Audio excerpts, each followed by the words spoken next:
அட்டகாசமான அரசியல்வாதியாக pure politics பயிற்சி பட்டறை, நேரடி மற்றும் இணைய வழி வகுப்புகள் பிப்ரவரி 23 முதல் மார்ச் 8 வரை. தொடர்புக்கு 7338824242.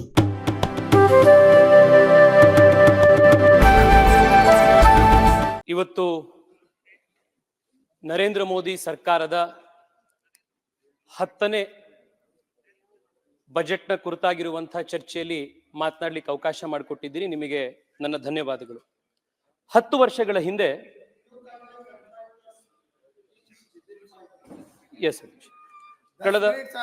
ಕಳೆದ 10 ವರ್ಷದ ಹಿಂದೆ ದೇಶದ ಆರ್ಥಿಕ ಪರಿಸ್ಥಿತಿ ಅತ್ಯಂತ ಚಿಂತಾಜನಕವಾಗಿತ್ತು. ವಿಶ್ವದ ಅತ್ಯಂತ 5 ಆರ್ಥಿಕವಾಗಿ ಹಿಂದುಳಿದಿರುವಂತಹ ಅಥವಾ ಕಷ್ಟದಲ್ಲಿರುವಂತಹ ದೇಶಗಳ ಪಟ್ಟಿಯಲ್ಲಿ ಭಾರತ ಇತ್ತು. ಫ್ರೆಜೈಲ್ 5 ಅಂತ ಭಾರತವನ್ನ ಕನ್ಸಿಡರ್ ಮಾಡಿದ್ರು. ಆದರೆ ಇವತ್ತು ಪ್ರಧಾನಮಂತ್ರಿ ನರೇಂದ್ರ ಮೋದಿ ಅವರ ಪರಿಶ್ರಮ, ದೂರದರ್ಶಿತ್ವದ ಯೋಜನೆಗಳ ಒಂದು ಫಲವಾಗಿ ಭಾರತ ಇವತ್ತು ವಿಶ್ವದ 5ನೇ ಅತಿ ದೊಡ್ಡ ಆರ್ಥಿಕ ಶಕ್ತಿಯಾಗಿ ಹೊರಹೊಮ್ಮಿದೆ. From fragile 5, India has emerge to be the top 5 economy in the world. ಅಧ್ಯಕ್ಷ, ಇವತ್ತು ಈ ಎಲ್ಲ ಬಜೆಟ್ಗಳ ಒಂದು ಪರಿಣಾಮವಾಗಿ ಕರ್ನಾಟಕ ರಾಜ್ಯ ಕೂಡ ಅತ್ಯಂತ ಪ್ರಗತಿಯನ್ನು ಹೊಂದ್ತಾ ಇದೆ.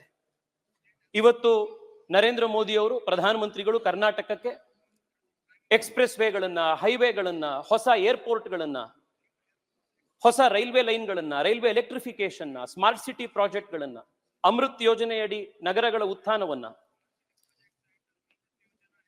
ನಮ್ಮ ಗ್ರಾಮೀಣ ಭಾಗದ ಉತ್ಥಾನವನ್ನ, ಹೀಗೆ ಹಲವಾರು ರೀತಿಯಲ್ಲಿ ನರೇಂದ್ರ ಮೋದಿ ಸರ್ಕಾರದ ಪ್ರಯತ್ನದಿಂದಾಗಿ ಕರ್ನಾಟಕವೂ ಕೂಡ ಅಭಿವೃದ್ಧಿಯ ಪಥದಲ್ಲಿ ಬರ್ತಾ ಇದೆ.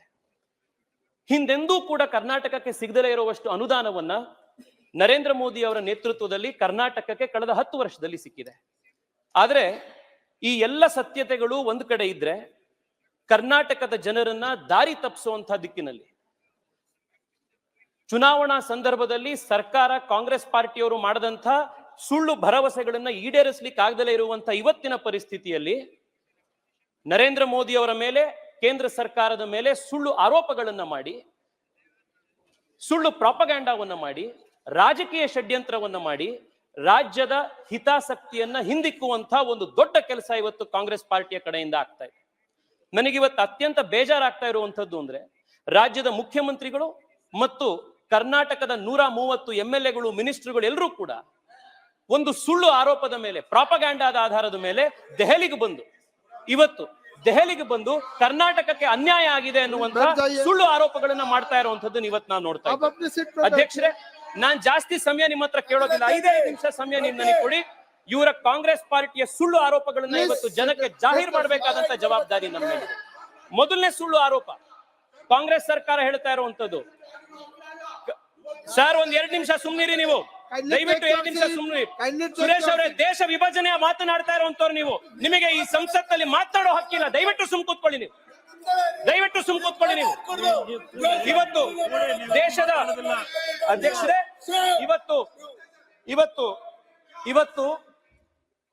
ಇವತ್ತು ಕಾಂಗ್ರೆಸ್ನ ಮುಖ್ಯಮಂತ್ರಿಗಳು, ಕಾಂಗ್ರೆಸ್ನ ಸಂಸದರು ದೇಶದ ಪ್ರತ್ಯೇಕತೆಯ ಬಗ್ಗೆ, ಕರ್ನಾಟಕದ ಪ್ರತ್ಯೇಕತೆಯ ಬಗ್ಗೆ, ಕರ್ನಾಟಕ ದಕ್ಷಿಣ ಭಾರತ ಪ್ರತ್ಯೇಕ ದೇಶ ಆಗಬೇಕು ಅನ್ನುವಂತ ಪ್ರತ್ಯೇಕವಾದದ ಮಾತನಾಡ್ತಾ ಇದ್ದಾರೆ. ಯಾವ ಪಾರ್ಟಿ ನಾವು ದೇಶಕ್ಕೆ ಸ್ವಾತಂತ್ರ್ಯ ತಂದ್ಕೊಟ್ವಿ, ಮಹಾತ್ಮ ಗಾಂಧಿಯ ಪಾರ್ಟಿ ಅಂತ ತಮ್ಮಂತಾವ್ ಕರ್ಕೊಳ್ತಾರೋ, ದೇಶ ಒಡೆಯುವಂತ ಮಾತನ್ನ ಇವತ್ತು ಕಾಂಗ್ರೆಸ್ ಪಾರ್ಟಿ ಅವ್ರು ಮಾತನಾಡ್ತಾ ಇದ್ದಾರೆ. ನಾಚಿಕೆ ಆಗ್ಬೇಕು ಕಾಂಗ್ರೆಸ್ ಪಾರ್ಟಿ ಅವ್ರಿಗೆ. ಇವತ್ತು ಯಾವ ಸರ್, ದಯವಿಟ್ಟು ಸುಮ್ ಕೂತ್ಕೊಳ್ಳಿ. ನಿಮ್ ಬಂಡವಾಳ ಏನು ಅಂತ ದೇಶಕ್ಕೆ ಗೊತ್ತಿದೆ.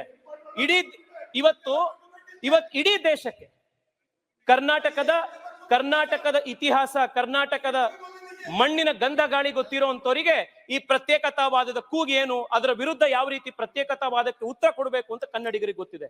ಅಧ್ಯಕ್ಷರೇ,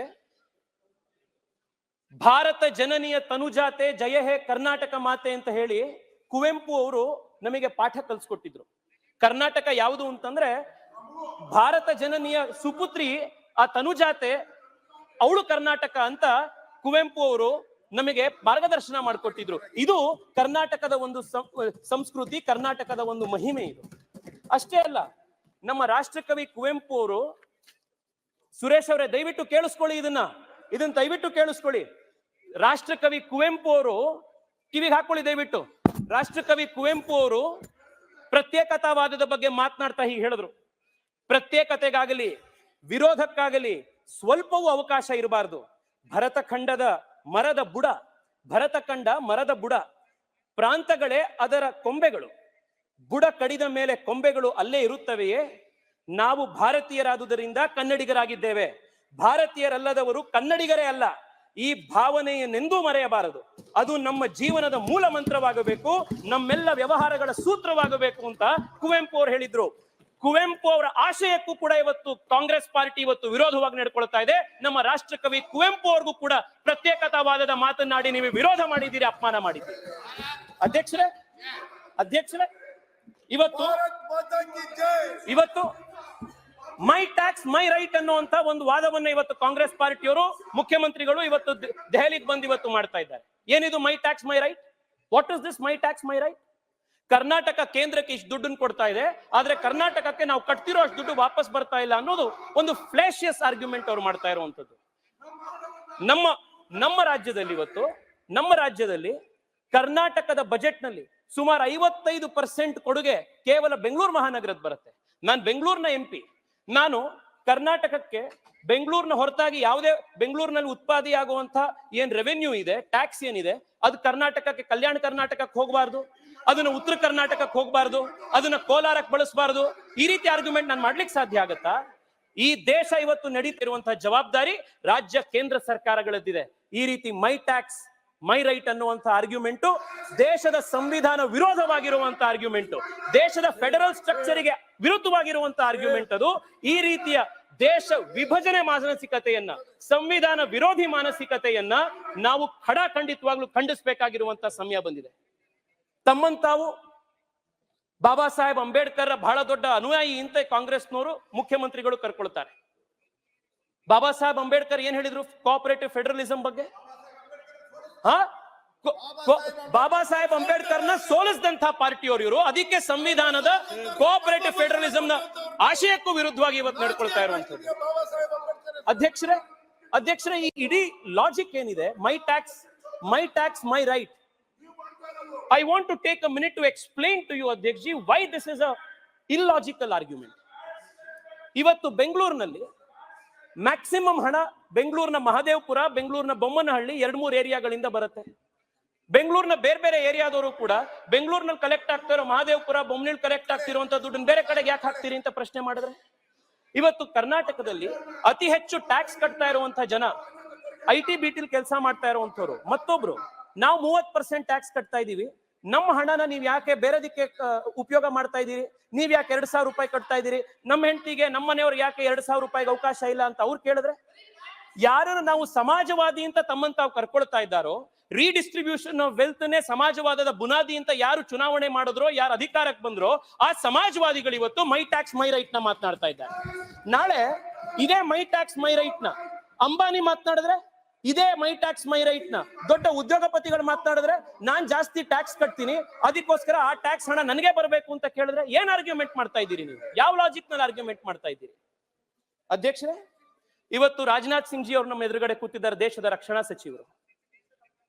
ಪ್ರತ್ಯೇಕ ರಾಷ್ಟ್ರ, ಪ್ರತ್ಯೇಕ ದಕ್ಷಿಣ ಭಾರತದ ರಾಷ್ಟ್ರ ಏನ್ ಮಾತನಾಡ್ತಾ ಇದ್ದೀರಿ ಕಾಂಗ್ರೆಸ್ನವರು? ಇವತ್ತು ಯಾವ ಮುಖ ಹೊತ್ಕೊಂಡು ಇತ್ತೀಚೆಗೆ 1 ತಿಂಗಳ ಹಿಂದೆ ಕಾಶ್ಮೀರದ ಗಡಿಯಲ್ಲಿ ದೇಶಕ್ಕೋಸ್ಕರ ಹುತಾತ್ಮನಾದಂತ ಕ್ಯಾಪ್ಟನ್ ಪ್ರಾಂಜಲ್ರ ತಂದೆ ತಾಯಿಗಳಿಗೆ ಈ ಪ್ರತ್ಯೇಕತಾವಾದದ ಕೂಗನ್ನು ಹಿಡಿದು ಯಾವ ಮುಖ ತೋರಿಸ್ತೀರಿ ನೀವು?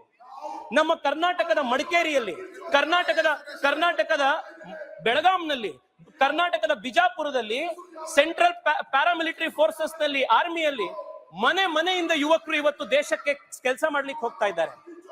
ಆ ದೇಶದ ಗಡಿ ಭಾಗವನ್ನು ಕಾಪಾಡ್ತಾ ಇರುವಂತಹ ಯುವಕರಿಗೆ ಮುಖ್ಯಮಂತ್ರಿಗಳು, ಕಾಂಗ್ರೆಸ್ ಪಾರ್ಟಿಯವರು ಯಾವ ಮುಖ ಹಿಡ್ಕೊಂಡು ಪ್ರತ್ಯೇಕತಾವಾದದ ಮಾತನಾಡಿರುವಂತವ್ರು ಯಾವ ಮುಖ ಹಿಡ್ಕೊಂಡು ನೀವು ಇವತ್ತು ಅವ್ರನ್ನ ಹೋಗಿ ಮಾತನಾಡಿಸ್ತೀರಿ?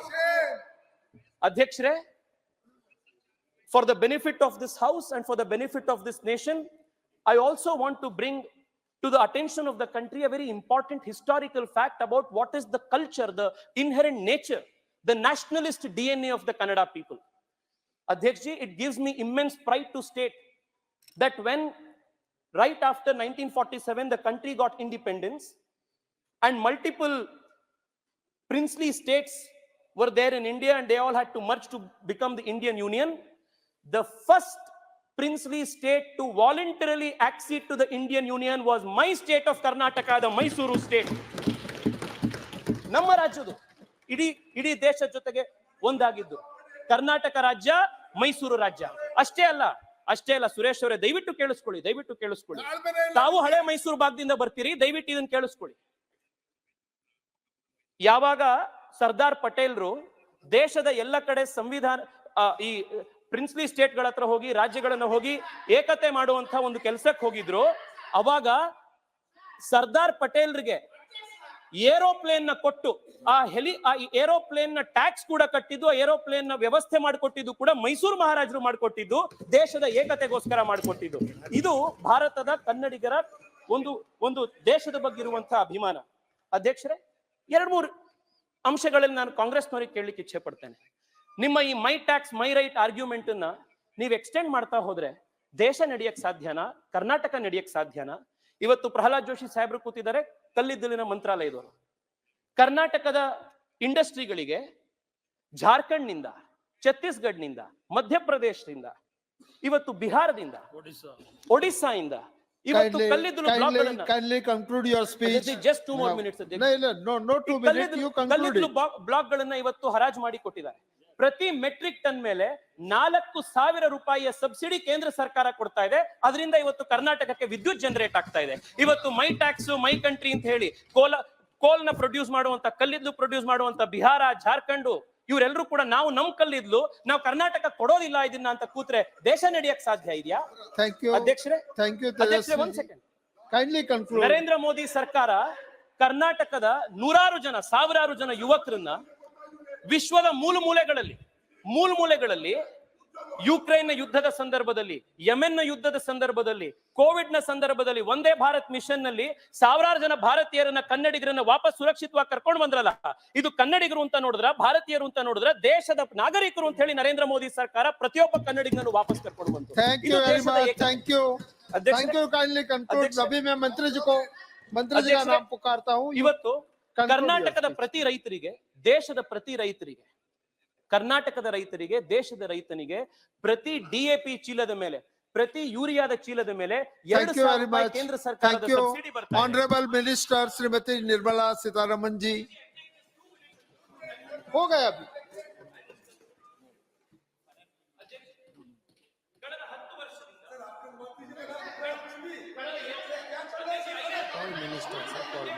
मैडम